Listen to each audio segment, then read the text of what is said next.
Hello, it's Friday, June 30th, 2017, and as of this recording, I'm still depressed, but I'm not dead.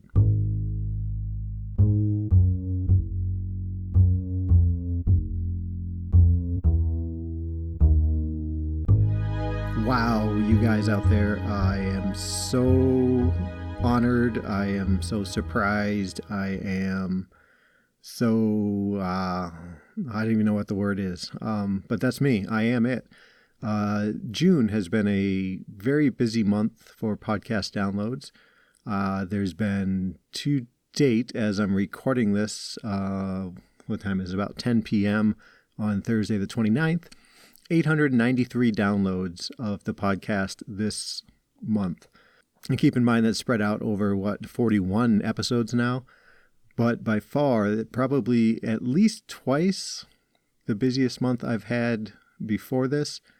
It's just been fantastic and incredible and uplifting to kind of log on to the Libsyn site and say, holy cow, look at that. I think one day I had 100 downloads, and I only have you all to thank for that. I have to assume that that's from you guys spreading the word. At least I'd like to think it is. But you know what? If you just started listening and you have a moment and the inclination to do so, drop me a line. Let me know how you found out about the show. Facebook has also been busier this month. And you look, there's one, the top post on there right now is, hey, I know you're here. I know this sucks. Please send me an email or send me a text to let me know what's going on. I am horrible. More horrible with the Facebook than I am with the blog, which is more horrible than the Twitter, which is slightly more horrible than the podcast as far as routine and just generally keeping up with it. Trying hard to make that better, but those of you with depression and a few other things I'm going to talk about today will kind of probably understand a little bit why it's hard to keep it going. But seeing things like this past month are very uplifting, very encouraging, and does make me want to record more shows. So really all I need is content, and I can keep putting these suckers out. Let me get the housekeeping out of the way. Everybody, you can get a hold of me on email, jamoalki@gmail.com, the website, jamoalki.info, facebook.com/jamoalki, on Twitter, @jamoalki. That's JAMOALKI, all over the interwebs. You can find me. And then I do have that text line, the old Google voice number, 248-648-1419. You guys can send me some texts on there. Like I said, you can call and leave a voicemail, but there is no actual phone that will ring on this end. So don't look to be hearing live voice at the other end. The text line has been great. I've been having a back and forth with a few listeners out there. You guys know who you are. Thank you. Hope you all are doing well. I think that's it. Let's get into it.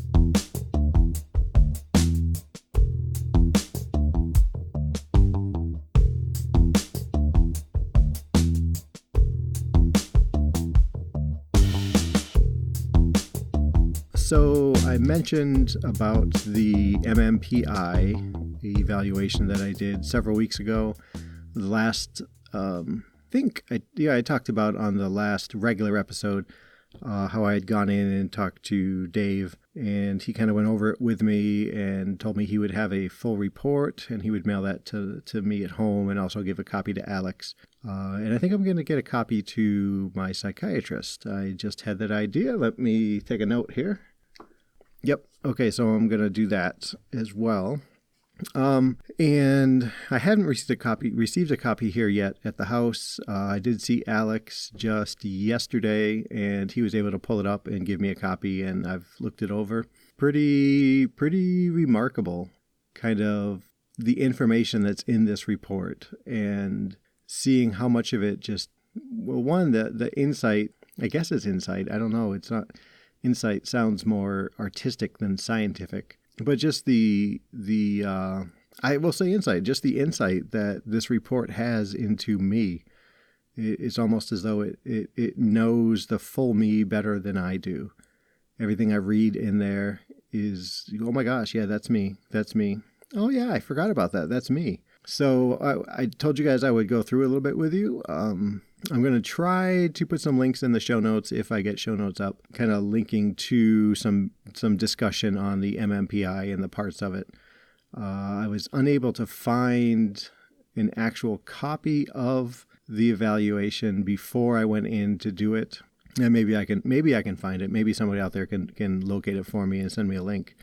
That would be great. I'd really like to have a copy of it. And, I don't know if it's I guess it's the kind of thing where you could go back and do it, say 3 years from now and see how the score is different. But I guess that'd be a second link I'd need to know how to score it. And then probably a third to know how to interpret it. So, yeah, never mind that. But I have right here in front of me a copy of the report from the MMPI.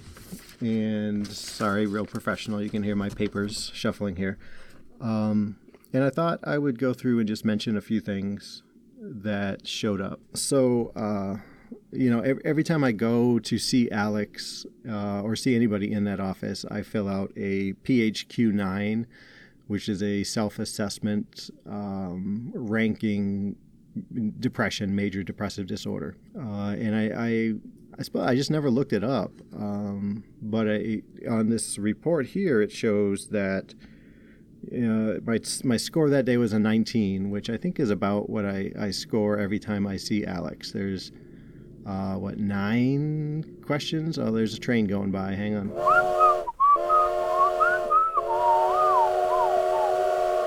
Wow, that was a long train this time.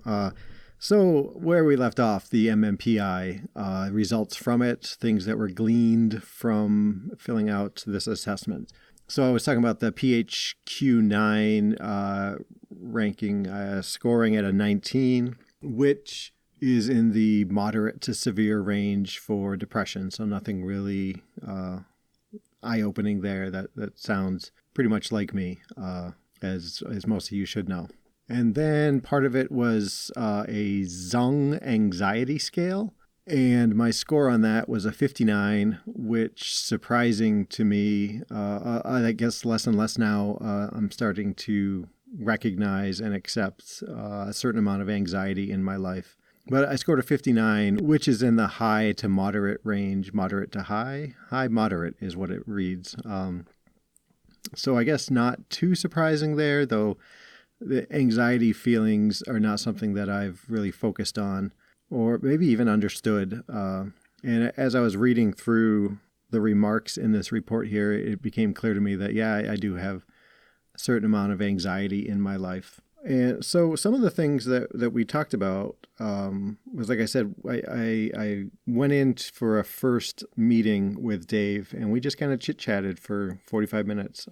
And then, I took the assessment home, filled it out, brought it back in, and then had an appointment scheduled to go over it. And I'm reading through what Dave put down, and there's description of the person, and depressive episodes have included hospitalization for suicide attempt, explored various breaking strengths of chain and rope when I was thinking about hanging myself, kind of troubleshooting my failed overdose attempt, what could have made it better, continual suicidal ideation.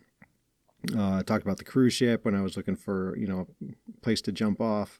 Symptoms of anhedonia, depressed moods, sleep problems, anergia, which is new to me, which is kind of a lethargy, but different in that it's, I guess I don't know why it's different. So anergia is kind of a chronic lethargy, kind of all pervasive. Like my day is just that. Even when it's funny, I think about it, when I was running a lot, and I am trying to get back into that again still. You guys are probably getting tired of hearing that. Even when I was running, and I was running 10 miles, let's say, I always felt, before, after, during, anytime in that the weeks around those longer runs, I never felt like I had energy to do things. And so, what else we got here? Poor appetite, which is mostly just overeating, low self-esteem, diminished concentration, pessimistic about the future, GI distress, headaches, tingling in his extremities, which is strange. I do remember talking to him about that. It's not something I think about. I'm not sure what that really means, but it clearly it was something, and he mentioned it. So reporting that I'm either distracted by my own thoughts or hyper-focused on things. An example I had given him was I used to do, fantasy basketball quite a bit. And, I remember just spending hours and hours and hours staying up till 4 o'clock in the morning working on spreadsheets so I could rank players. And, it's interesting when one of the things that I think psychotherapy does really well is it gets you to reanalyze things maybe on the fly. And you may say something that's very telling to the person listening to you, but it doesn't seem important to you at the time. It's just blah, blah, blah, blah, right? And I remember this afterwards, once I read it again, I in conversations, he feels as though he has a clock ticking inside his head, waiting for the conversation to end. And that is absolutely true. It's, it's not minutes and seconds. It's unique to each conversation, but I certainly feel when I'm having conversations with people that, okay, yep, we're getting close to the end here because I really got to get away from this situation. And not because it's a bad conversation, not because it's a conversation about something that I even am not interested in. It's just that that's the way I'm wired right now. And, to put it in terms of minutes, let's say it's 4 minutes for talking to Susie. Once 4 minutes comes, I'm trying to figure out how to work a joke in so I can make her laugh and walk away. If I'm talking to Bob at work, I'm, trying to sum up maybe what he's talking about and then, hey, geez, I really got to get this stuff done.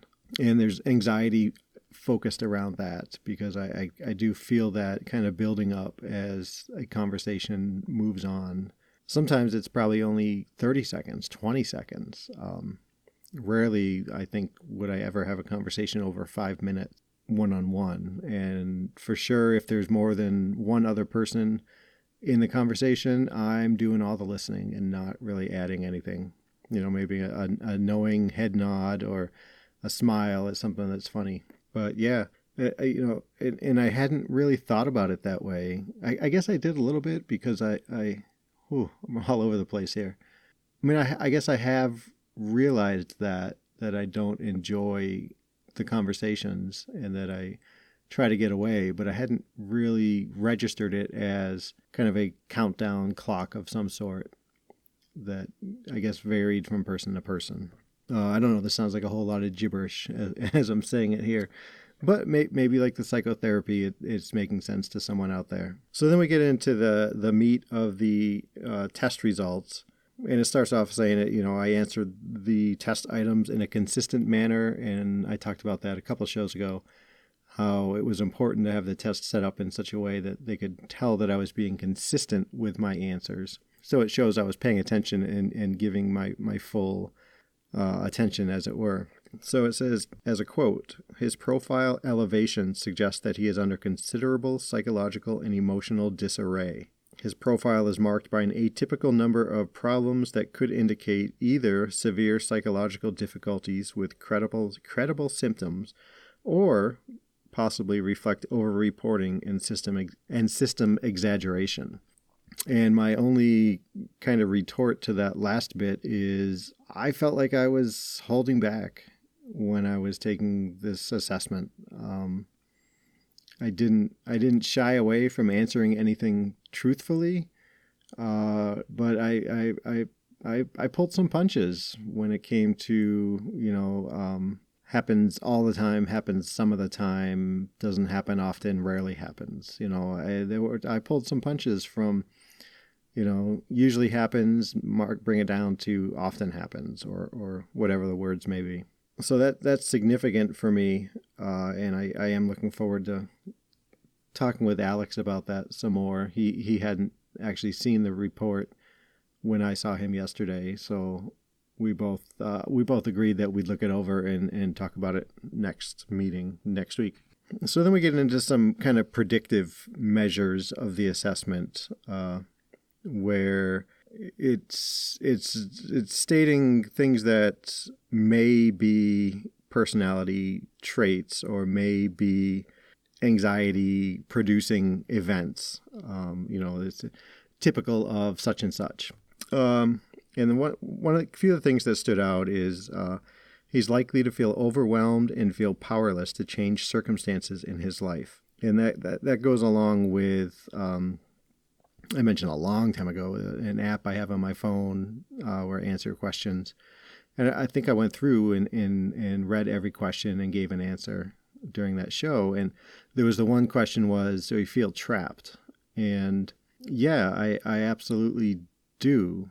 It's fortunate for me that I'm kind of trapped in a good place with Nora, but it doesn't mean I don't feel like I can't make change. And kind of this job search that I started up this week, like I told you guys I would. I've sent out, I don't know, 7 applications, all kind of part-time jobs, nothings, but work. That, doing that even seems monumental and almost insurmountable. And part of that is the next sentence. He lacks self-confidence and may lack the motivation to make changes in his life. So, there it is. That motivation thing reminds me of the analogy that I had heard. You're just sitting in a chair and you're having the worst day of your life as far as mental illness, as far as your depression. And sitting in the corner on a table is the cure. You go over, pop the pills, and you're cured.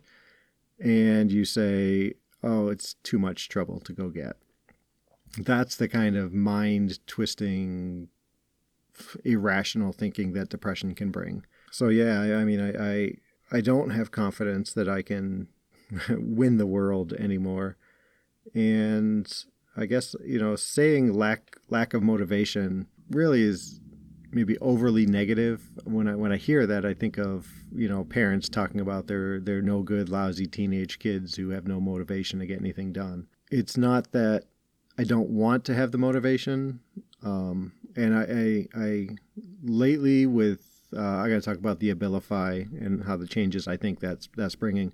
But I go through little spurts of kind of feeling the motivation. But when it comes time to act, it just melts into a puddle on the floor, and I follow it pretty quickly. Also, he is very likely to be introverted, to have difficulty forming close relationships.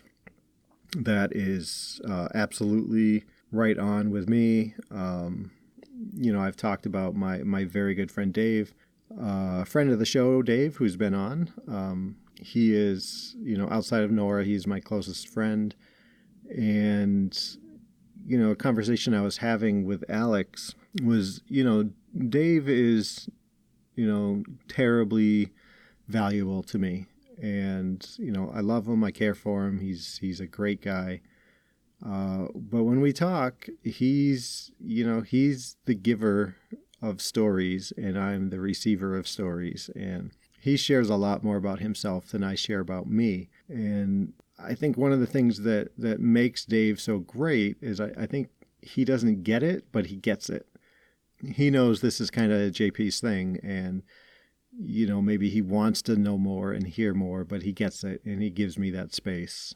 And he's just a special guy, and he's as close of a friend as I've ever had, and I don't know how much I've really shared with him as far as meaningful things. There's some things like the diabetes story, things like that, but the kind of subtle ins and outs, I don't know. Dave, let me know. What do you think of that, Dave?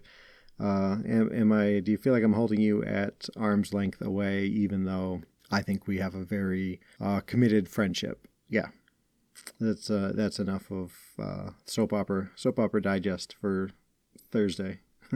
So then we get down to the diagnoses, and there are three: F33.2, major depression, recurrent severe, which is the horrible, terrible lows. That's the reason I have spent so much of my time contemplating suicide, acting on suicide, wishing I had acted differently in suicide, in a bad way, not a good way. And then there's the F60.6, the avoidant personality disorder. And this is the one that is the most complicated for me. I'm trying to wrap my head around and understand. There is, so if you go and you look at avoidant personality disorder and social anxiety, there's not necessarily a lot that's different. You know, I have up here on my screen, I've got, this is American Psychiatric Association's Diagnostic and Statistical Manual of Mental Disorders, so the DSM-5, defining that a person diagnosed with avoidant personality disorder needs to show at least 4 of the following criteria. And this is a way that a lot of diagnoses occur in the mental health field, excuse me. That's a biased slip. So there's a list of 7, 8, 9, whatever, of symptoms, and you need to, the patient needs to have at least X number of those. So there is no checkbox where, okay, you need to hit 9 out of 9. If you hit 8 out of 9, no, you're fine. What? That's no big deal. It doesn't work like that. Because there's you hear so much about people being on spectrums of this, spectrums of gender, spectrums of autism, spectrums of everything. And that's why I believe that's why it's stated that way. 2, 4, 6, 7. So 4 of 7 in this situation. So number 1, avoids occupational activities that involve significant interpersonal contact because of fears of criticism, disapproval, or rejection. And that is 100% me. It's a major factor, a major motivator in my life has been to minimize the appearance that I don't know what I'm doing. And that's very difficult because I often feel as though I don't know what I'm doing. So right off the bat, A1, that is me. So 3 of 6 to go. Unwilling to get involved with people unless certain that they are to be liked by that person. I just paraphrase that because I feel bad turning my head. And yes, that's me as well. I won't spend much time trying to get to know someone, and mostly I put the kibosh on that pretty soon. And with my ticking time clock in my head, I quickly feel that as I'm talking to someone, they are figuring out what I already know, how terrible and what terrible person I am, how I am boring, I don't have anything to offer, I have no interests, I am not that funny, things like that. So yeah, I definitely, if someone came on super thick, like, hey, wow, it's you, you're wonderful, I can't believe it, tell me all your stories, I'd probably still find a way to reason that person is going to end up hating me in the next 10 minutes. So yeah, I think that covers me for that one. Shows restraint within intimate relationships because of the fear of being shamed or ridiculed. I guess I do feel that a little bit. I mean, I don't believe for a second that Dave or Nora or even my friend Scott would do that, but it's always there in my head. I always kind of hold back sharing myself to a certain extent, less so with Nora than with Dave than with Scott.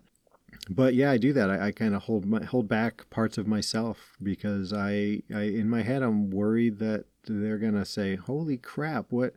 I've known you how long, and I just found this out, you bastard!" And that is, not something I'm very interested in exploring and giving them the opportunity to find that out about me. So, is preoccupied with being criticized or rejected in social situations.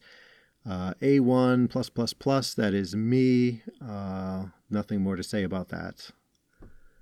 Is inhibited in new interpersonal situations because of feelings of inadequacy. I'm pretty sure I've covered that already.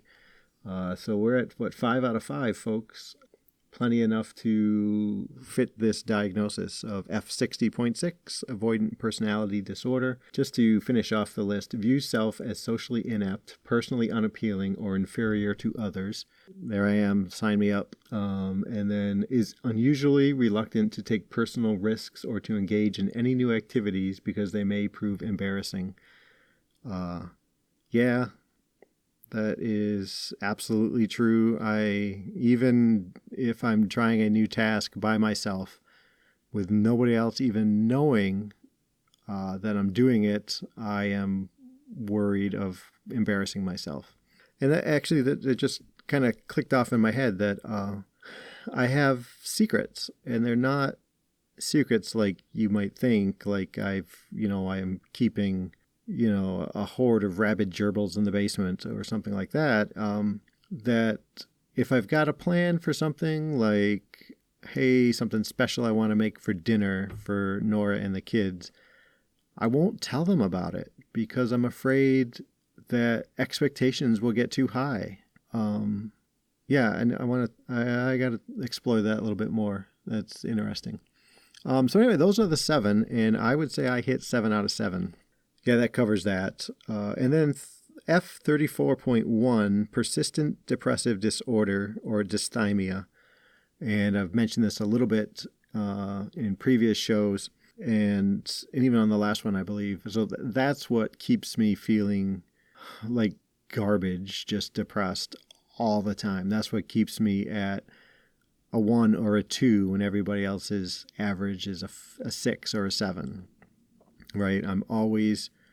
My best day is at best your crappy day, as far as feelings, not as in terms of actual real events happening. Just my mood, my emotional state is always just blah, and that is absolutely true.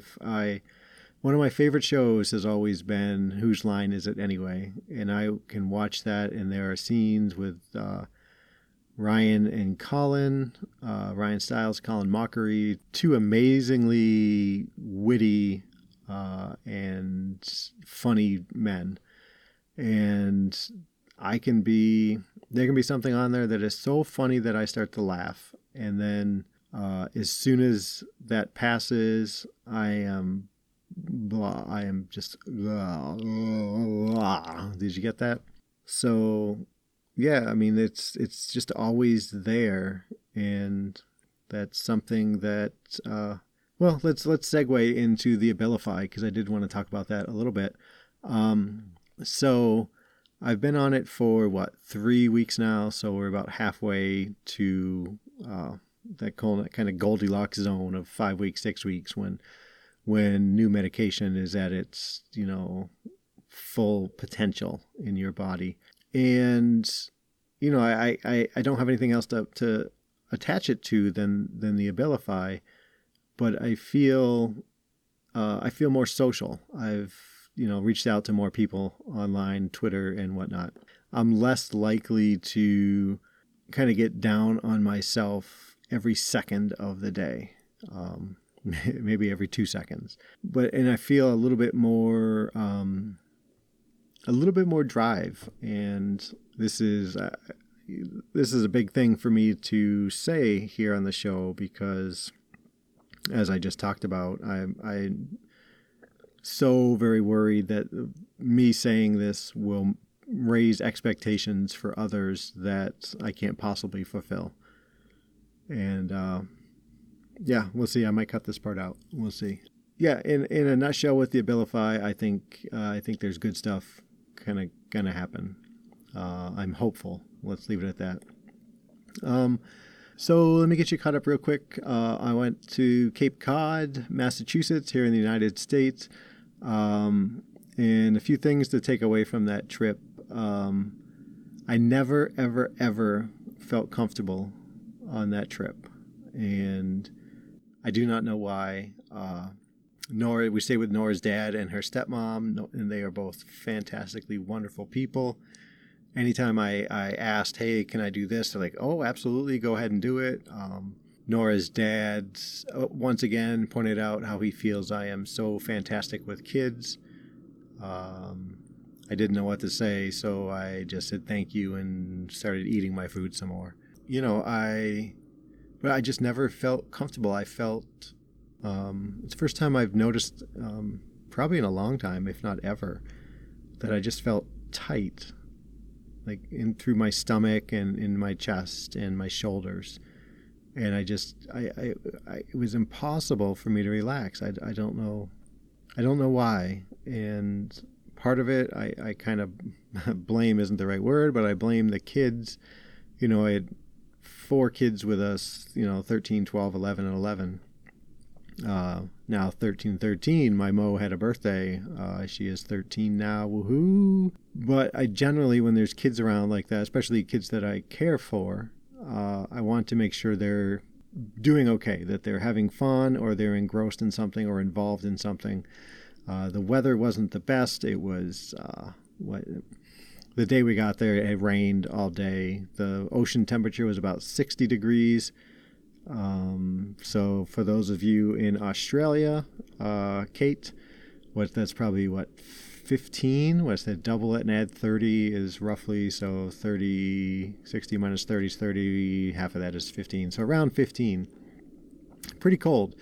And I was determined that they were going to enjoy it. So I was the first one in the water every day. I was kind of pressing to get the kids out in the water, and they did, and we adjusted and acclimated, and it worked out okay. But I think part of it was I was so determined that the kids were going to have a decent time. It's not going to be a Disney theme park trip, but I wanted to make sure that each and every one of them was enjoying their time somehow. I was able to put up some flyers while I was there at the local bagel shop. Joe Mama's is a coffee and bagel joint, which I had bagels there, I think, every morning. And the first morning I put up a flyer. The second morning I saw that a couple little pull tabs had been pulled off. So that's always a good feeling.